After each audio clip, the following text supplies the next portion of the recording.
They may take or may not take, still they are very much clean. They are very much clean. Still you will not find some bad odor like that from them. It is still an effect. So those who are clean from outside but are dirty from inside, they are really dirty. But those who are dirty inside and those who are dirty from outside, again the same way.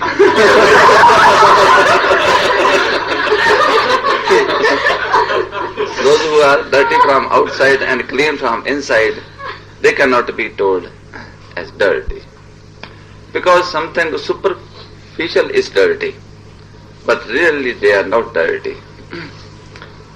If a house is clean from inside and it is little dirty from outside, then it is, we can say that our house is not dirty, it is clean, because it is only dirty from outside. And only those people who are to see it from outside, they are only concerned with that, not we who are living in this house.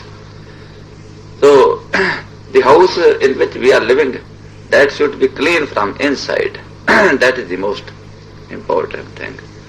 Outside it may be dirty. Outside there is sun, very sharp sun, very hot sun. They are very cold, storms, rain, so many things are there. We cannot help also. The outside disturbances, outside dirt, dust, so many muddy things. These are there. Sometimes snowfall is there. We cannot help it. But inside we are concerned very much that it should be quite acceptable, quite worth living, and clean, neat and tidy, etc.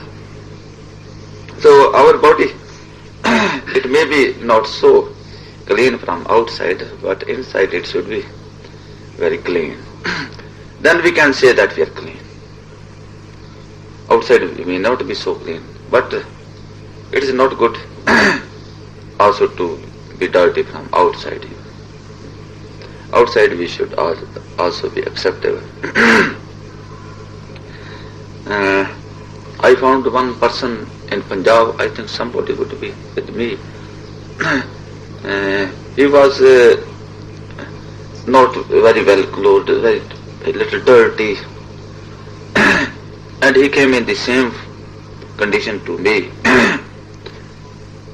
After having a little talk with him, I found that he is a good man. Then I asked him that why don't you keep your clothes all right, and that it should look nice. He also explained like that it is no use. One should be clean inside and may not be clean outside. Then I asked him that in this way the people will always think you unclean, dirty. And first they will find you from outside, and outside they will neglect you. Then who will see that you are clean from inside? When you are just from outside rejected. But if you are also outside clean and at least acceptable, then people will at least like to talk to you, like to listen to you, that he is a man, just that we can stand near him and he might be a little wise and endurable person. And then when you will speak with them, then they will really find that you are quite clean inside us. So inside cleanliness is there, its importance is not in any way lessened, but outside cleanliness is a garland in the neck of a learned man or a good man, nice man, just to decorate him, just make him acceptable and more glorious. So the garland itself cannot glorify us. only that person is garlanded who is really having virtues in him. But when we are going somewhere, we do not know who is virtuous. Sometimes we just see around the garland, that if out of a mob of 50 people, one person is having a garland, we will just imagine that he must be some special person out of those 50. Some special qualities, some special virtues he would have got in him. So outside expression is also sufficiently countable. So that we should also try to maintain. So it is good that all you are maintaining the same, and it is quite acceptable. No doubt the European people do not, should not say only European, but all Western people, they do not pay very much attention to clothes, that they should have very shining, very high quality. But it is good that whatever they wear, it is clean, at least. And that is sufficient. And I think what they wear, that is much more acceptable than those people who wear all shining, very fine, very costly things. As Indian people, you will find that they will not use this blue zine. You call it zine? That nobody you will find over here in India who will be wearing some zine, maybe blue, maybe brown of any kind, but they will like very, very fine, very slimy.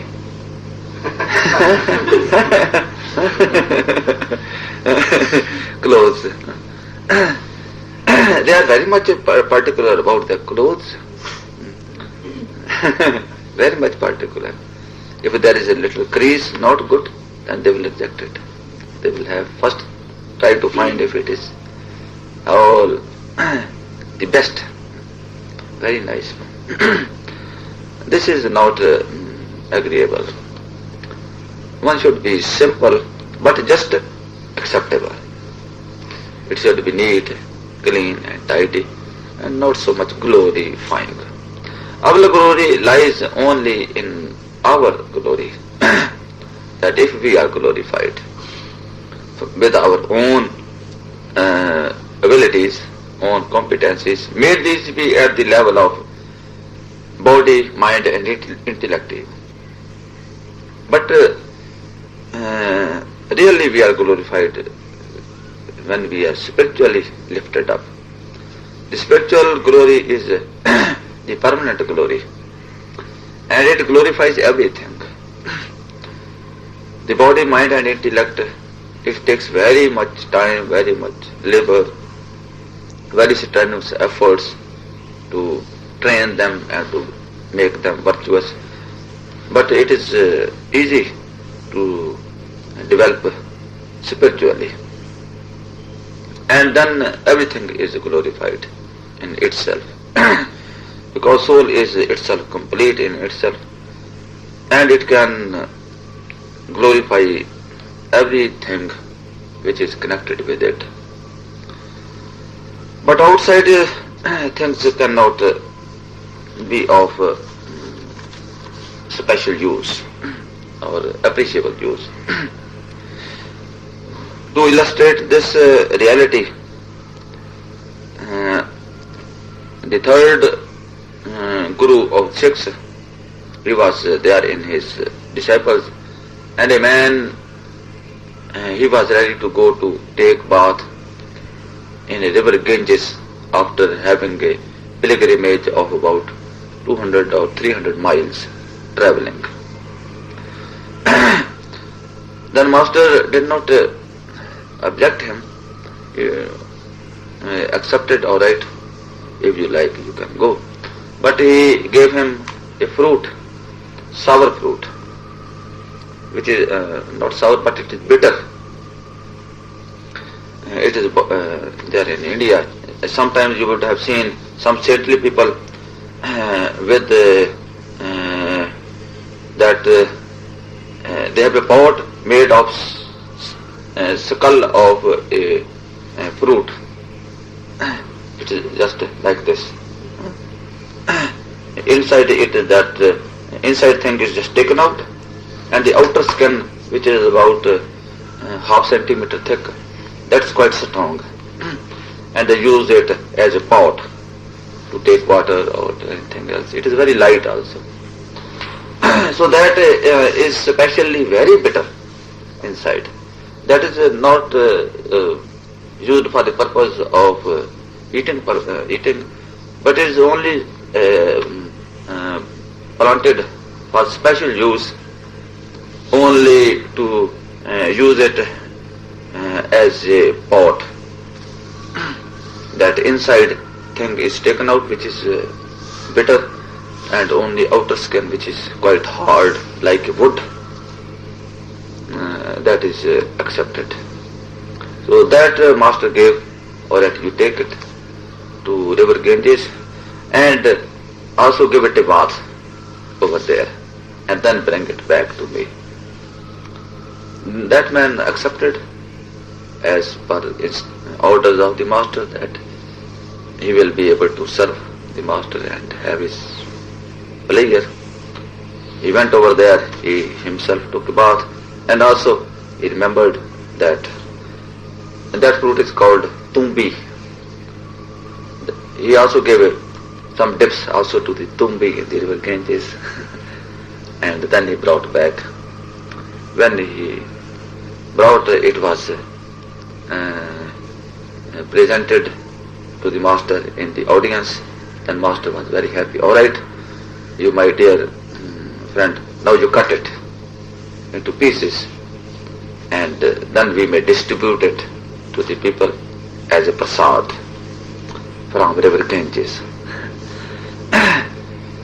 Then that man was surprised. He told, no master, it cannot be used as prasad, because it is so bitter that nobody can just have even a touch on the tongue of it. It is just like a quinine. It is so bitter. Then master said, no, it has taken bath in the river Ganges, and it would have become sweet now. Its quality would have changed now. Is there no difference in taking bath and without taking bath in river Ganges? He told it is, the other man told that it is on the outer side that it took bath, but inside there is no effect on it. Then master asked that if you are sure that there is no effect inside this, are you also sure that there is effect of river Ganges, pure water, if it is on you are also inside? Then that man was dumbfounded. Then he realized that what was the purpose of the master in giving that tumbi to that person, that it may be taken and given bath in river Ganges. So we may be taking bath in river Ganges or in any places, but that can only help in removing a little outside things which are maybe from our body or from outside, just only cleaning it, physically cleaning. But it cannot help us in any way to have any cleansing effect on the mind or intellect or the soul. For this we have to take bath in elixir, mana of life, water of life. So that water is there. In Japji, I think it is the 20th stanza, in which first the master Nanak has given an example that if your clothes and body has gone dirty, you will clean it with water and soap. But if your mind and intellect has gone dirty, then you will have to apply water and soap of Naam. It will be effective. You will have to use that. So, if outer cleanliness is very much needed, one cannot feel himself easy if one has not taken bath and has not changed clothes. Then how can one feel better or easy if he has not cleaned himself inside? If we do not take bath for 7 days, 8 days, 10 days, 20 days, a month, or even a month, then what will happen? That our clothes will be so dirty that the color of the cloth will not be available. And we will also be so dirty that our color will not be available also. That we will be colored in something else. Our original figure, our original beauty, that will be all closed up, covered by something else. And then may it be that our eyes may not be able to see, there may be, if there's dirt going in the eyes, and if there's some dirt going in the ears, we may not be here. If some dirt goes in our noses, we may not be able to smell even. If our mouth is also filled with dirt, it will also not able to taste anything. Or if it is filled with some bitter and untasty things, we will lose its taste even. And then what will happen? That some odors, bad odors will be coming out of our body. And some worms will also be available, which generally come up of the sweat which is coming out of the body. When the things rot, then some worms come out just only due to that rotting of the things.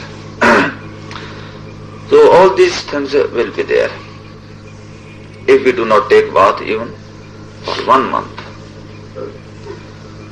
But if we go on without bath for years and years, what will happen then? What will be our condition then? All right. I do not speak because it is being taped.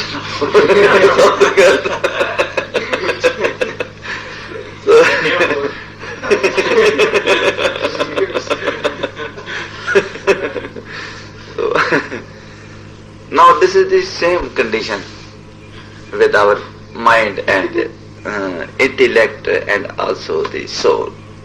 That from ages and ages, our dross is going on depositing on it. And it has deposited so much that now we have lost our originality. We have lost our thinking, lost that we can see also, we can hear also, we can smell also, we can taste good things also, we can work also. But we are all buried down in all that dust, dirt, mud, etc. Sometimes you would have seen in deserts that if you lie down on some place, then till the morning, I think barely you will be found just getting up. Otherwise the wind will be blowing and sand will be just depositing upon you, and you will be automatically buried under the sand. So unheedingly the sand is coming on us and is burying us. In the same way, we are sleeping and unwittingly all the impressions, all the dross, all the dirt that is depositing on our body, mind and intellect and soul. And I have spoken one word wrong on body, not on body, but only on mind, intellect and soul. And then it is totally just like dead. Just like dead. Now it is a great tragedy on us that having undergone such a very deplorable condition, very awful, dreadful and miserable condition, still we are enjoying and we are comparing each other only in as dirtiness, that whose dirt is a little better and whose dirt is a little less better. We are comparing ourselves in the same senses. So it is a very deplorable situation that we are only comparing the graves, that whose grave is heavy, whose grave is little thin, whose grave is high, whose grave is a little less.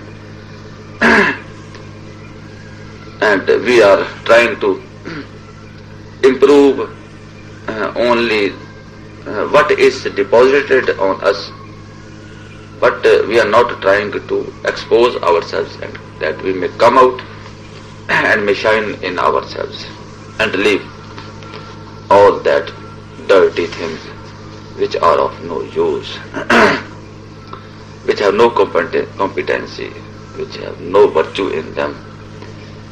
Everything is only deluding and only for some time, as it is the house of sand. If we erect as children do the erect house of sand, how long it will stand? It will stand only for some hours and then it will automatically collapse.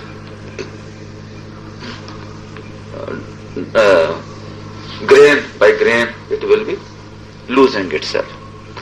So all things which are there, they are not helpful to us, but we are to realize ourselves, and if we have got some help, then we are lucky, because without the outer help it is very difficult to come out of this situation. We are so much bound up. So nobody can help each other also. If one person is bound with a tree, the other is also bound with a tree, then how can they help each other? They cannot help each other. So my master also used to give an example that the condition of man in this world is just like a donkey who is totally stuck into the mud, and that mud is so deep that there is no hard surface anywhere on which the donkey can just place his feet to balance his body, and there is also great burden on his back. And when he is little trying to come out, he, instead of helping himself come out, he goes down and down. This is generally the case. Now what is now the remedy? How can he come out of it? It is that he should just leave his efforts. Don't do any more. And may wait or may pray for help. Then somebody, a merciful one, may happen to come over there, who is not himself stuck in the mud, and he arranges something that he reaches him, and then first of all what he will do to help the donkey, he will first try to take out the load which is there on his back and that to throw that outside. Then the donkey is little released from the weight, which is also a source of making him going down and down. But still he himself cannot, the donkey cannot help itself. Then the other man who had taken out his burden will catch him and will try to pull him out of the mud, and then take him out, and then will feed him, care him, and then will make him again walk, because the donkey might have gone so weak without food, or as he might have been stuck for so many days over there. So then after some time he will be able to walk and to live peacefully. This is the condition that we have been stuck in this mud, head to feet, that no part of ours is available out of it. And we are in the depths of this mud. In Adi Grantha it is written like that, that we are totally stuck in the mud, which is so great as it has no limits, and that mud is of lust, no, greed.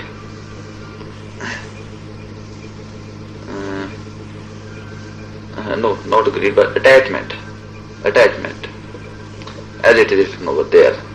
Although all these are not less mud in themselves, but as it is written over there, that I may let you know that it is, that he has explained that it is mud of attachment. So he had further heaved a very deep sigh in grief, in sympathy to the people, that I have not seen anyone as yet who may come out of it. I have seen all them going down and being lost forever in that. Then he had asked the mind, "Oh, you the foolish mind, oh, you the foolish one, why don't you seek help of God? Why don't you seek help of Master? That he may bestow you life, he may be merciful, and he is competent also, and he likes also. He will not oblige you, but he will like to do it. So he will like to serve you. And why don't you call him? And at your call, he will come also. He has sympathy with you. He has love with you. He is feeling devoted also to you." So he had impressed and emphasized very much this necessity, that there is a Savior for you, there is a sympathizer, and anything else you are attached to, that is only a deceit to you. They come to you as your helpers, as your friends, as your relatives, as your sympathizers, as your benefactors, but they will like all these things from you. Not they have come for such things for you, but they have come only for themselves from you. And as long as they will be getting the same things from you, the relations and friendships and all the other connections will be quite nicely intact. But when there will be no water in the tap, no pitcher will be there. When there is no flower in the garden, no butterflies will be there. So it is only when there is water that so many people with pitchers and so many utensils are gathering around you, around the tap. And when the garden is full of flowers and fruit and it is all blooming, then so much hustle bustle is always there. But when there is only dry trees, bushes, then nobody will be there. So as long as you are full and that others can enjoy you, others can have something from you, everybody will make rounds around you. But in time of need and in time of difficulty and in time of test, the people will fail. They will not turn up, but they will show the back to you. Then you will feel, you will realize that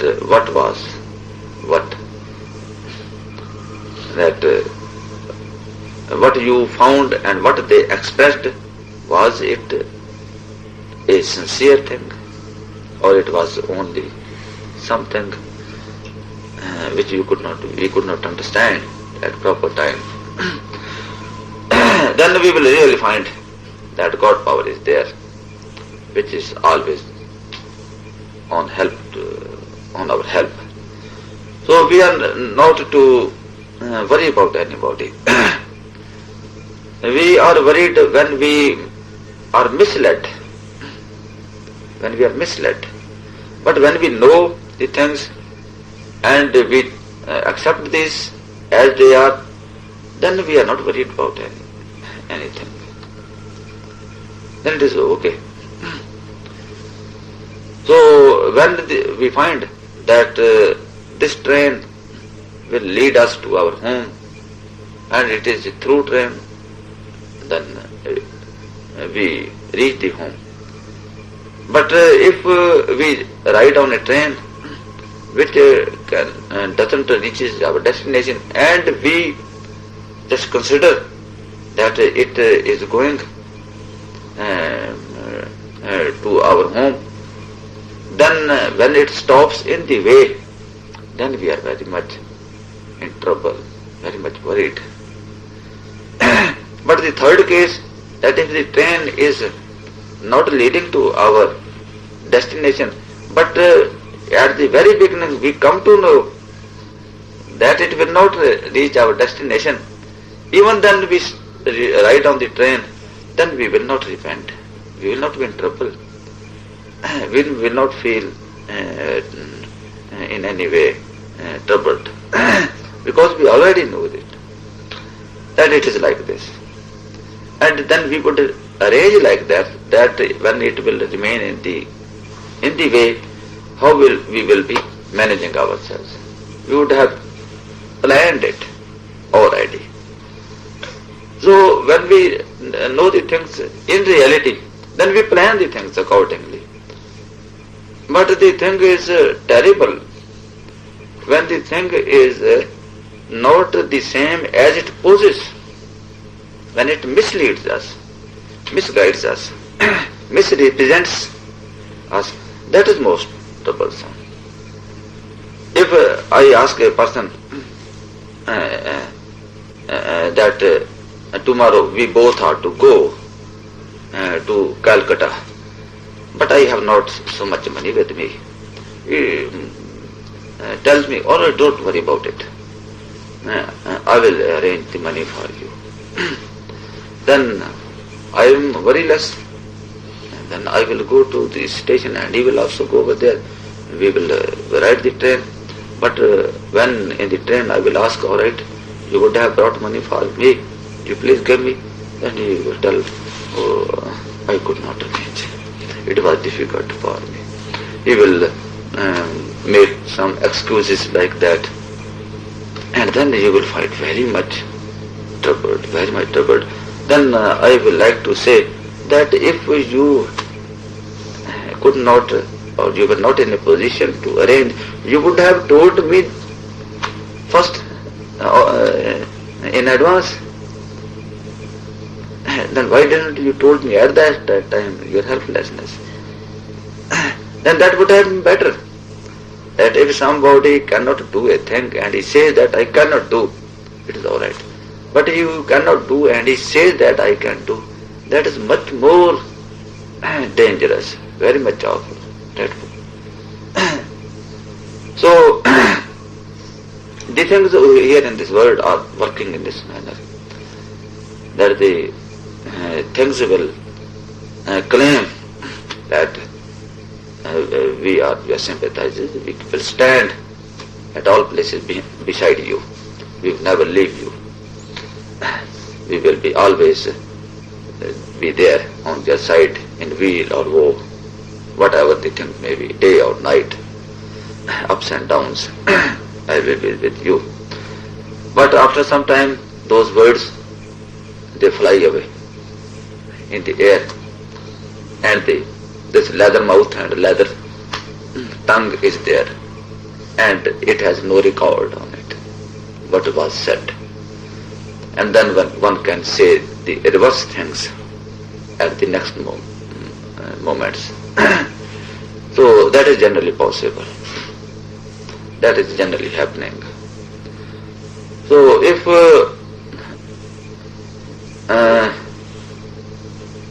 out of 100, one is bad, the others can also be bad. We should have example of one, and we should apply on the other 100. If there is a tree that is laden with fruit, you pick out one fruit and taste it. If it is bad, then you should imagine that all must be bad. You should not go on trying that this was bad, other may be good. The other you find that you also find bad. Then you try the third one. Then you try the fourth one. But all will be bad because they are fruit of the same tree. There may be little difference. Little difference. So, in this world, if we have tested one, it means we have tested all. Because we are fruit of the same tree. This mind and matter.